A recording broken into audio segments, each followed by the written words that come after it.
To start, I'm one of 11 children.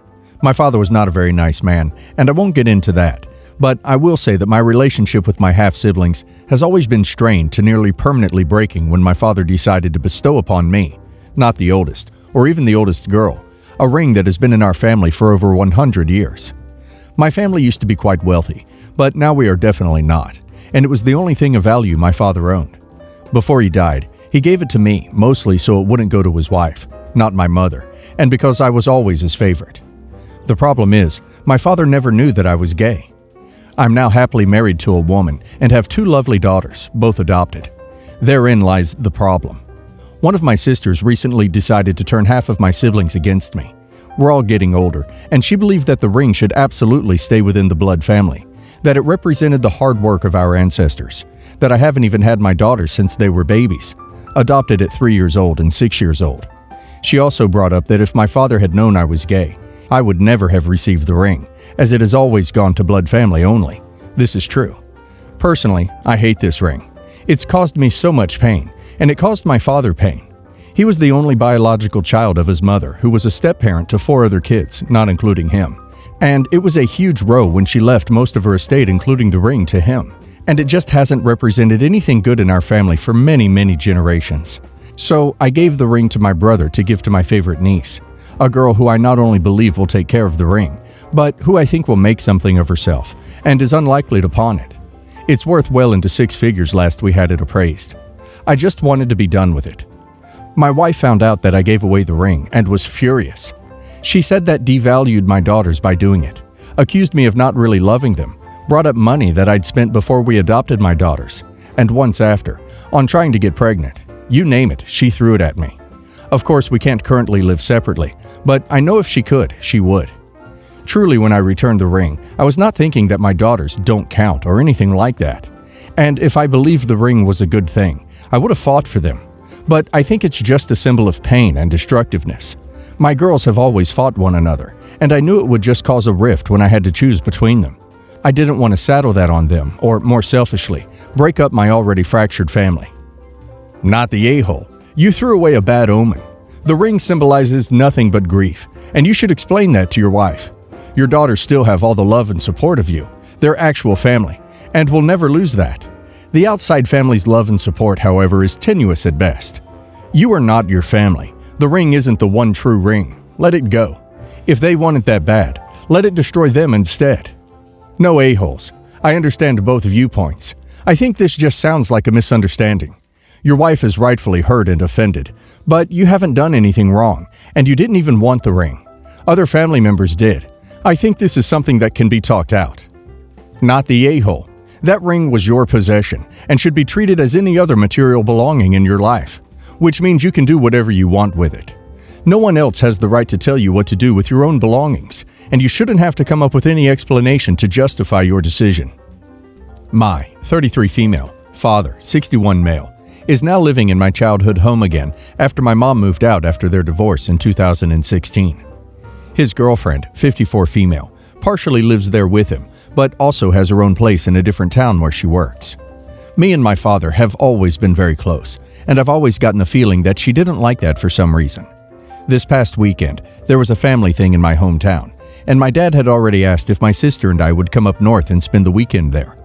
My dad has 2 spare bedrooms, mine and my brother's from childhood. My older sister grew up with her mom, so she didn't have a room. But only one of them has a bed. Since my sister and her daughter would be taking the spare bed, I said I'd bring an air mattress. We didn't talk about this again for a few weeks. My sister then goes up north on Friday and texts me in the evening asking when I'll be there. I respond with, "Not until tomorrow. By the way, I forgot to tell Dad I'd come on Saturday and only stay one night. Can you brief him in?" And she was like, "Sure." An hour later or so, I get a call from my father saying that his girlfriend had left. I was like, okay, since I didn't even know she was there in the beginning. So the reason why she left is that she didn't know I was coming and that I was staying, and she hates how comfortable I am in her house. I grew up there for 18 years, so I'll just get food from the fridge without asking, take a bath, etc. Apparently, she finds this extremely rude. I had no idea. Personally, I don't think it's weird behavior, but I honestly don't know. Dad's understandably sad about everything because she didn't even say goodbye. She just heard that I was coming and that I was staying the night, and packed her bags and left for her house in another town, and didn't respond to my dad's calls and texts. When my dad told me about this, I offered to just stay in a hotel. He said that it probably didn't matter now because his girlfriend probably wasn't coming back for the weekend. I stayed in a hotel anyway, just in case it made things easier for my father. I called my dad today to see how he was doing after the weekend, and he said that he finally reached his girlfriend a few days later, and they were talking again, and that he needed to place firmer boundaries with me, and that I couldn't behave any way I wanted. I had to respect that this wasn't my home anymore, but a home that he shares with his girlfriend, and I need to follow their rules. I must admit, it feels like her rules, but I don't know. Am I the a-hole? Not the a-hole. This sounds like it's more on your dad than you if his girlfriend had expressed concerns to him and he hadn't addressed it. It technically isn't your house. I doubt it is technically hers either. It's your dad's. So it's on him to handle boundaries and rules. For some reason, I suspect there is more to the story about your activities than just looking in the fridge or getting a bath. But who knows, maybe not. I suspect his girlfriend has also brought things up to him before, and maybe he didn't address it. That might also be wrong. There's a lot about this situation that makes it unclear. But if no one has communicated any rules or expectations different than what you've always done, then not the a-hole. You're not the a-hole. It's his girlfriend, not his fiancée or wife. You're his flesh and blood. It's not her house. So her getting pissy rubs me wrong. It sounds to me like she's got her hooks into your dad and is manipulating and controlling him. Not the a-hole. The issue here is not about placing boundaries for you. It's that your dad needs a new girlfriend. She finds you, her boyfriend's daughter, uncomfortable because of how you act in the house that you grew up in. On top of it, she is already claiming it is her house and is forcing a wedge between you and your father. Unfortunately, this is the time when your dad needs to make a difficult decision, and I really hope he sees what she is doing to his family. I think the only way he is going to start getting the message is if you only visit your dad when she is 100% not there. I have two daughters, Bio 16 and stepdaughter 15. Despite them being completely different, they get on just fine. My stepdaughter is a very private kid. Nothing wrong with that. She just likes to be given space and privacy. We used to, kind of still do, live in a small 2-bedroom apartment where both my daughters shared one room. We recently bought my first house, which has 4 bedrooms, 2 baths, and a spacious yard. My daughter had her eyes set on the second biggest room, besides my wife's and mine, and wanted to have it. She said it's spacious, well lit, comfortable with a nice view. Seeing that she's got good grades and because I couldn't get her the birthday present she wanted, I thought promising her the room will be perfect makeup for my debts to her. We still haven't officially moved into the house, but my daughter has been excited to decorate the room like she imagined it. Then this issue came up and turned the whole agreement upside down. It started when my daughter kept pestering her stepsister to show her what she wrote in her new private journal.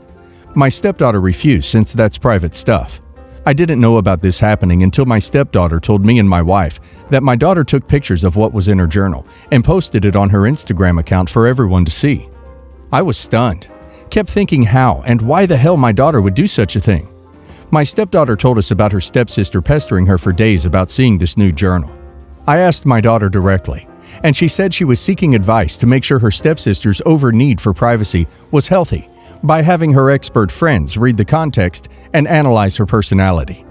I lost my temper and told her she was wrong after she said she wanted to help her sister see that it's okay to talk to others. I told her this stuff is highly personal and no one is entitled to read it, much less publish it online. I told her she had no respect for her sister's privacy, and for that, the room she wanted so badly is going to her sister instead. My daughter didn't take it well. She began crying, begging me to punish her some other way, and called me awful for refusing to reconsider. She reminded me that I promised to let her have that room, and that I lied to her. She called my sister-in-law, and she said by giving the room to my stepdaughter, my daughter will hate her, and the relationship will go downhill over it. But I was clear I wasn't changing my mind. It's been some time, and my daughter hasn't stopped crying about wanting the room back since I owed her. Everyone sucks here. Your daughter is absolutely an a-hole and needs to be punished. But making her stepsister an element of the punishment creates a situation where she can, and will, blame her stepsister for the punishment that she absolutely deserves, especially since she's probably already mad about her sister getting her in trouble. So she's an a-hole for her behavior, and you are a lesser a-hole for bringing your stepdaughter into her sister's punishment. and possibly setting her up to be a scapegoat in your daughter's mind. Especially since these two girls do still have to share a house and a life together. You should have punished your daughter in a way that was only about her. Owed her? Seriously? Nix that mindset. No owe. Your daughter earns it. Her incredibly poor judgment in posting the private journal of her sister is justification for changing the allotment of rooms. I would suggest, since there are 4 bedrooms, that the younger daughter does not move into the second biggest room either. That is left empty as a necessary home office, guest bedroom, for you and your spouse. Eldest daughter takes the 4th bedroom, since the spacious bedroom has now no longer been earned by the incredibly poor judgment. Also, have a serious discussion about social media use. You can even own up to saying, "I made a mistake in saying you could have it originally," and the behavior she displayed really highlighted that, so you are correcting it. You should not make snap decisions on these items, nor should you reward one's punishment to the other. Not the a-hole, but still plenty of areas for improvement. Oh, I'm gonna go with everyone sucks here. I think your bio daughter made a big mistake, like a really big one. She is really the a-hole in the situation. But I'm not sure that that was the right punishment. Your sister-in-law is kinda right. This could definitely cause more tension between the siblings. Maybe a ban from social media, no phone, no computer, etc. may have been a better way to handle this. But I'm glad you are taking action regardless. My mom has a very Eastern European name, and my paternal grandmother hated that her baby boy married someone with such a weird name. It's clearly not an English name, but is well known in English-speaking countries, like Helga.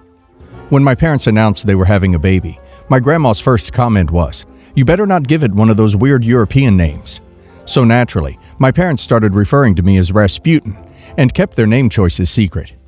Mom and Dad also kept my gender secret, which drove Grandma insane and made her hellish to deal with on top of the name thing.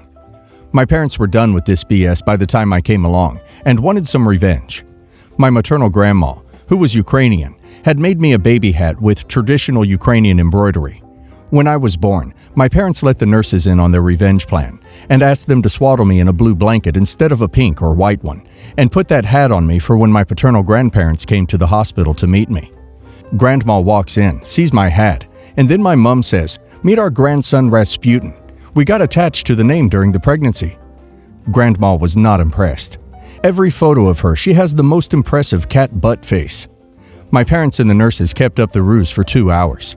The nurses going so far as to ask, "How's little Razzie doing?" And then they'd come into the room. After a while, Mom couldn't keep it going anymore, and while my grandpa was holding me next to Mom's bed, she told him I'm actually a girl, and the real, very normal name. He was a prankster, especially when it annoyed his wife, so she knew he'd appreciate the joke.